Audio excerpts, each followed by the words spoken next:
Suture.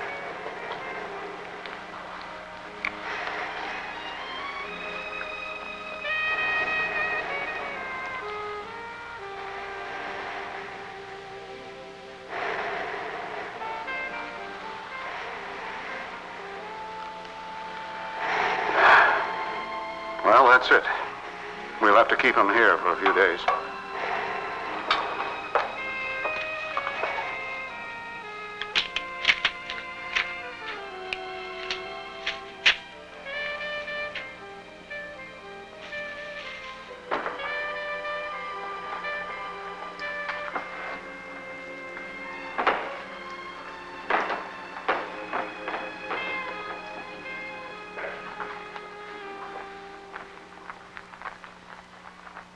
I never saw the man, officer.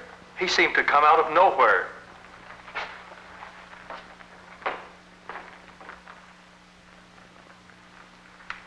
Excuse me, are you the officer investigating the motorcycle accident? Yes, I'm Officer Rockwood. This is Mr. Franks, the driver of the car involved. How's the patient, Doctor? Well, the pavement peeled the flesh off one side, and it'll require several skin grafts. He'll have a long convalescence, may have a few scars, but he'll be okay. Thank goodness. He'll be all right. Well, thank you for your cooperation. In the meantime, I'll complete the accident reports. If we need any additional information, we'll call you. Fine. Officer, the Air Force is conducting a special study on motorcycle accidents, and I'd like to ask you a few questions if you have the time. I'll be happy to do anything I can. Good. Let's go to my office, shall we? Oh, thank you, miss. By the way, I'm Doctor Stewart. May I ask what sort of special study? Well, the Directorate of Aerospace Safety is trying to find the causes of cycle accidents and do something about it. Quite frankly, from what I've seen, it's beyond me why anyone wants to ride a cycle in the first place. As far as I'm concerned, the vehicle just isn't safe. Doctor, I've been riding cycles for 15 years, and I've seen a lot of accidents, too. But in my opinion, only about 1 out of 100 is the fault of the cycle itself. Well, then how do you account for the patient you just brought in? According to what I've been led to believe, you're supposed to have good visibility and maneuverability when riding a cycle. Why didn't he see the car? Why didn't he get out of the way? Have a seat, please. I have a file full of cycle accidents. Every one of these men was highly skilled. Pilots, technicians, mechanics. Apparently, they were very unskilled cyclists. Now, what's that supposed to mean? Those men were trained in their jobs because of skill and experience. Well, but these reports indicate most of these men were experienced riders. But it just isn't enough to be able to ride. You've got to understand and respect what you're riding. Well, then what was needed was training on how to get out of the trouble that caused their accidents. Well, skilled riding isn't getting out of trouble, Doctor. It's learning how to avoid it in the first place. Let me use my own training as an example.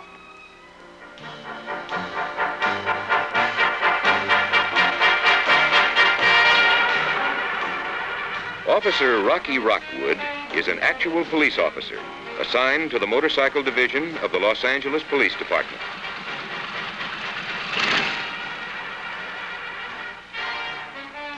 Rocky thought he was a good rider when he joined the force, but he soon found out he had a lot to learn.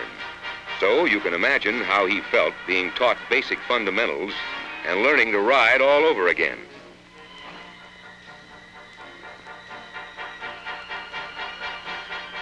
He didn't feel foolish for long. The purpose became quite obvious.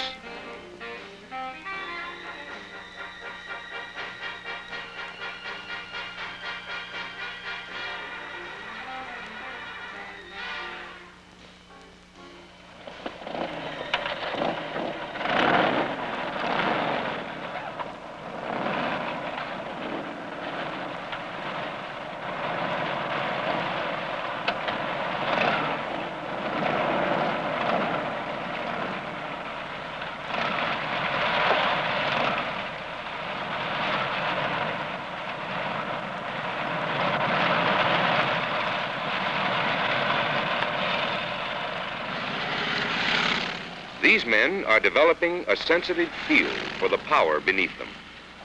practicing coordination between the hands and feet, and operating all controls without looking down.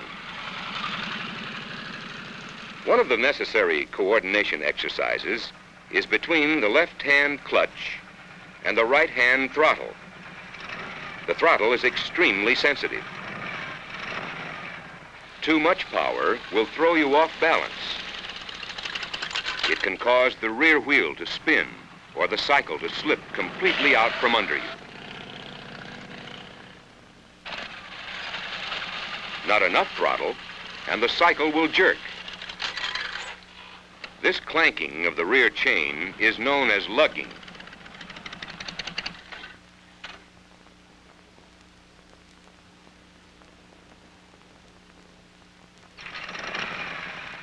A cycle clutch is built to slip at low speeds without damage. In slow traffic, it is necessary to slip the clutch in order to hold power to a steady RPM. If additional power is desired, decreased pressure on the clutch control. For less power, increased pressure on the clutch control. Next, you must coordinate the braking action. Since the bulk of the weight is to the rear, it must become automatic to always apply the rear wheel brake first. This ensures more positive braking action while still retaining steering control. Not too hard, or the rear wheel will lock and skid. Then gently apply the front hand brake. You should practice this drill until it becomes automatic. Before attempting to start your engine, be sure your cycle is in neutral. On manual start cycles, improper kicks can result in badly bruised legs. Such injury can be avoided by holding the knee in a locked position.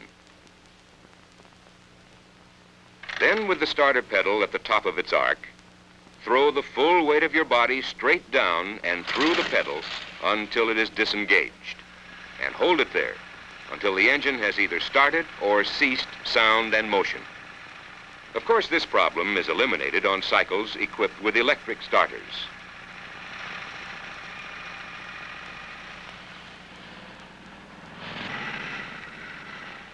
Always anticipate any power surge in order to maintain proper balance and posture.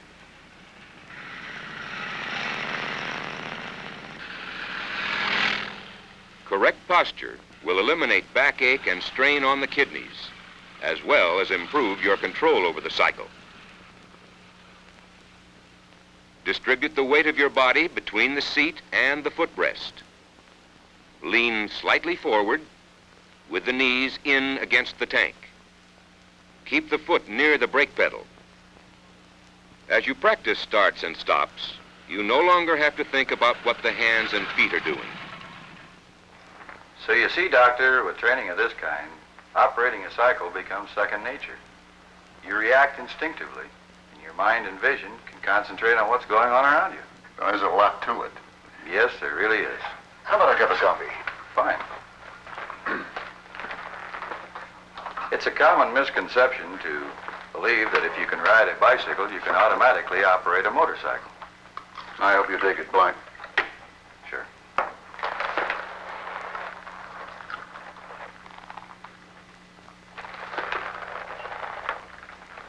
Cycle is a wonderful machine. You mentioned earlier two of its greatest advantages, visibility and maneuverability. I'll even add two more, economy, and I get a real kick out of riding it. But with each of these advantages, there are certain hazards that every rider must be prepared to face. I'm afraid you've lost me. But go ahead, I'm interested. Well, for example, take a look at me. What do you see? Protection. Protection against some of the hazards inherent in cycle riding. Leather jacket, trousers, boots. A good pair of gloves. Most important of all, a good helmet. We both know that the majority of fatalities are caused by head injuries. And if your helmet doesn't have a face shield, Then you should wear a good pair of goggles or glasses. So you see, Doctor, each piece of wearing apparel protects me against some form of hazard, such as wind, dust, gravel, debris, and most important, serious head injuries. This applies to passengers as well as it does the actual riders. I think I'm beginning to understand. If you take the proper precautions against these hazards, you can readily enjoy the advantages of riding a cycle. But how does this apply to visibility and maneuverability? Two ways, see and be seen. Combined, they become a technique I call anticipation riding.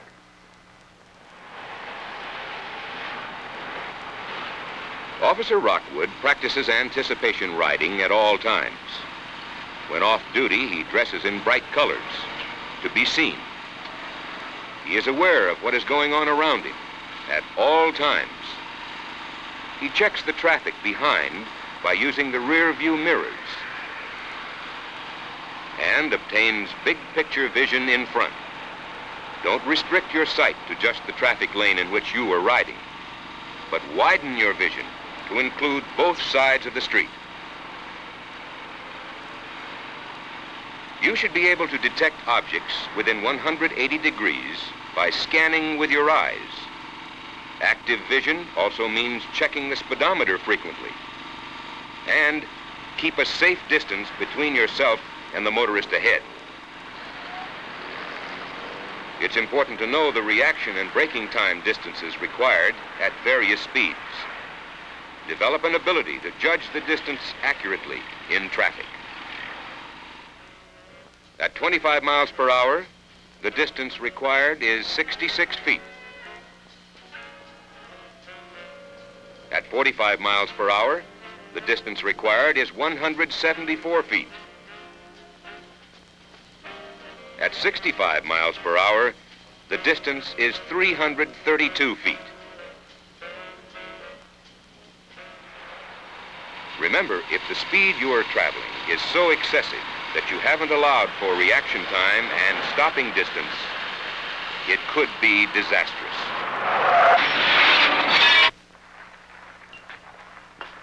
I still carry a pocket-sized card with the various reaction and braking time distances.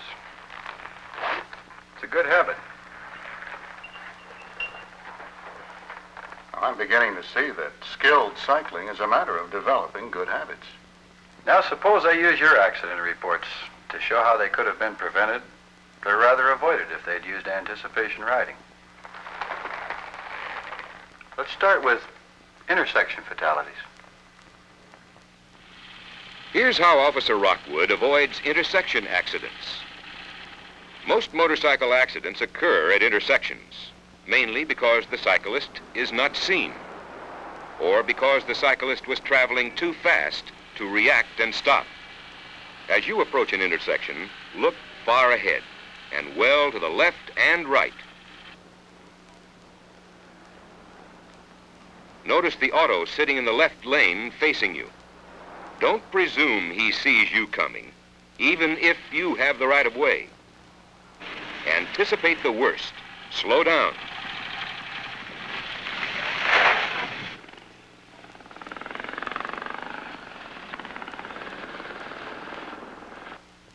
Another situation is where oncoming traffic cannot see you because you're behind a motor vehicle. The truck in front of you signals a left turn and is waiting for its turning opportunity. Now it is necessary for you to stop or pass the truck on the right side. But remember, the truck ahead has cut off your view as well as any approaching driver's view.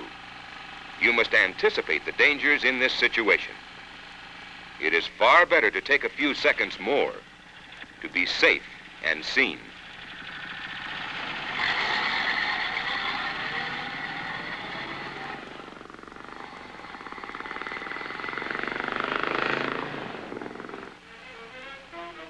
Another problem is when you are riding on a through street, maintaining your distance, riding straight ahead.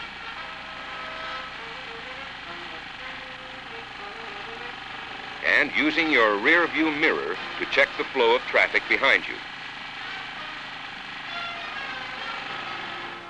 The cross streets have stop signs. Be alert. Has he seen you? No. By anticipating this situation, Rocky avoided an accident. If the cyclist had anticipated trouble before entering the intersection and made it a habit to see and be seen, every one of those accidents could have been avoided. And yet, intersection accidents account for a large number of cycle accidents. But what about this situation?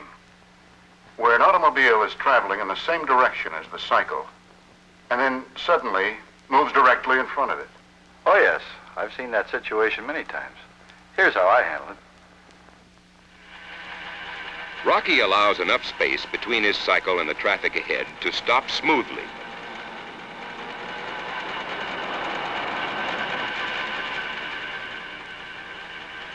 Now, he has been placed in a tailgating situation.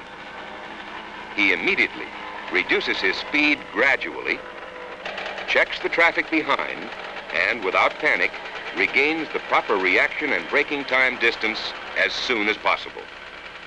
Now he has adequate spacing again and can see far enough beyond the driver ahead to size up any dangerous situations that may develop. Another tailgating situation is where an automobile and a cycle are driving in the same lane. The car occupies about 3/4 of the lane. When possible, the cyclist should ride in the unoccupied quarter, maintaining the proper distance. If the cyclist follows this procedure, he will be seen in the rear view mirror of the motorist ahead. Now, let's look at it from the motorist's point of view when the cyclist does not follow the see and be seen concept. In this case, the cyclist is riding directly in the motorist's blind spot. Never ride where the motorist cannot see you in his rear view mirror. The correct place to be is here. The driver can see you, and you have adequate stopping distance. If you're going to pass, be absolutely sure the motorist knows you're there. He must see you in his rear view mirror, and as you proceed, you should be able to see the face of the motorist in his rear view mirror. Once visual contact has been established with the motorist, you can complete your pass. Now let's talk about curves. Cyclists lose control on curves because of excessive speed, incorrect degree of lean, improper use of brakes, or road surfaces. As speed is increased, centrifugal force pulls the cycle to the outside of the turn.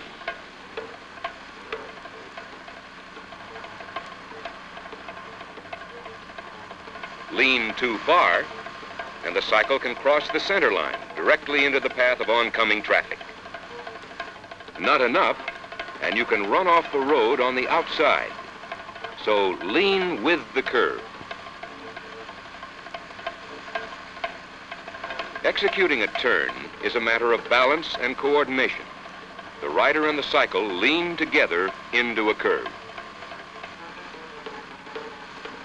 Alert vision will tell you the type of curve and usually a safe speed.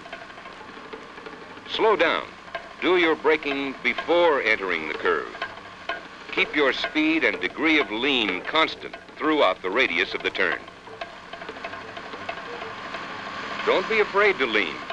Cycle tires are built so that the tread extends well up the sides to maintain traction on curves. Tires should be kept in good condition and checked frequently.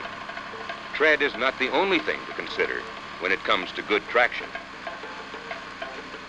Always take road surfaces into consideration. Traction or adhesion gives the cycle its flexibility and maneuverability. Wet surfaces, sand, and gravel are extremely dangerous to two-wheel vehicles. Take extra precaution on smooth asphalt. It could be dangerous. Be cautious of oil slicks, anywhere vehicles have to stop for prolonged periods of time. So, anticipate. Look far ahead so you'll have enough time to react and be prepared for these possible hazards.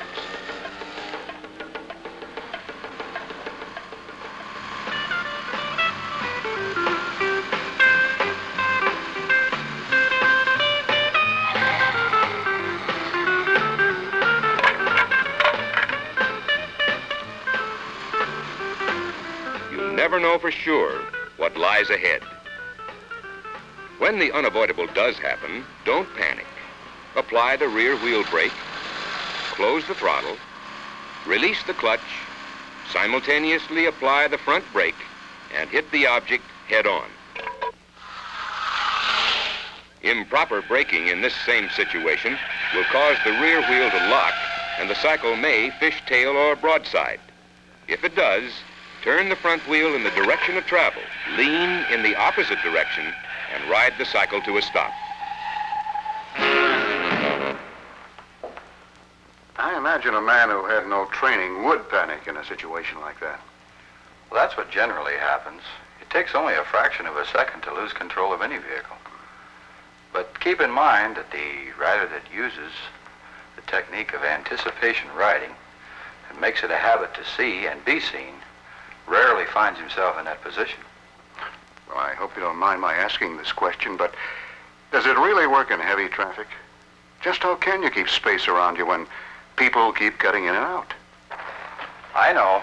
You think it only works in light traffic, not on crowded highways or freeways. Well, I appeared in a film once for that very reason. Now, let's hear Officer Rockwood's exact thoughts as he proceeds through traffic.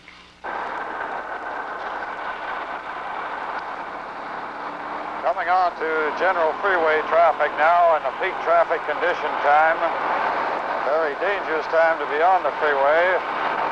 The end of a day.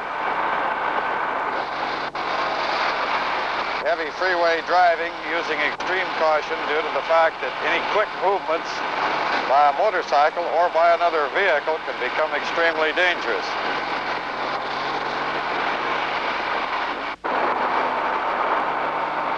Everything seems to be pretty well under control right now for the lanes I'm riding in. At all times, I keep looking to the right, to the left, and well ahead of me rather than just at the car directly in front of me. Overtaking some of these slower vehicles. Giving the car ahead plenty of distance just in case he does change his mind, decide to stop, or make a quick lane change. And remember that many people do not give any kind of a signal prior to making a lane change. The maneuverability of a motorcycle does afford you to move through the traffic a little bit better than normal. This car on my left floating over just a little bit. Now I'm going to move over. I try to ride in one side of the lane or the other rather than on the dead center, so I can look down between the lanes and see what's going on around me. Try and go down between the lanes, and again using extreme caution, giving the car on the right, the same lane that I'm in, a little bit of movement, and also trying to see if I can see him in his rearview mirror. If he can see me, then I can see him, and vice versa. Traffic now starting to move better. And again now, by traveling close to the white line that marks off one lane or another, I do not have to make any sharp, direct movements either to the right or to the left. I can float rather easily from one lane to another.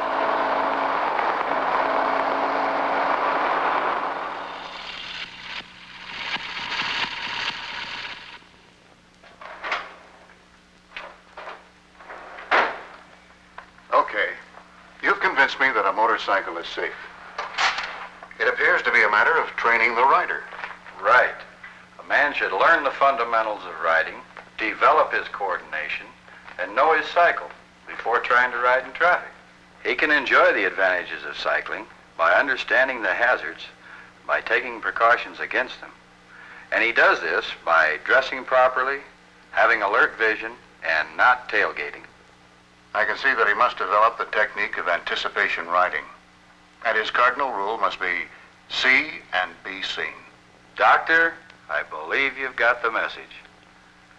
The question is, did you?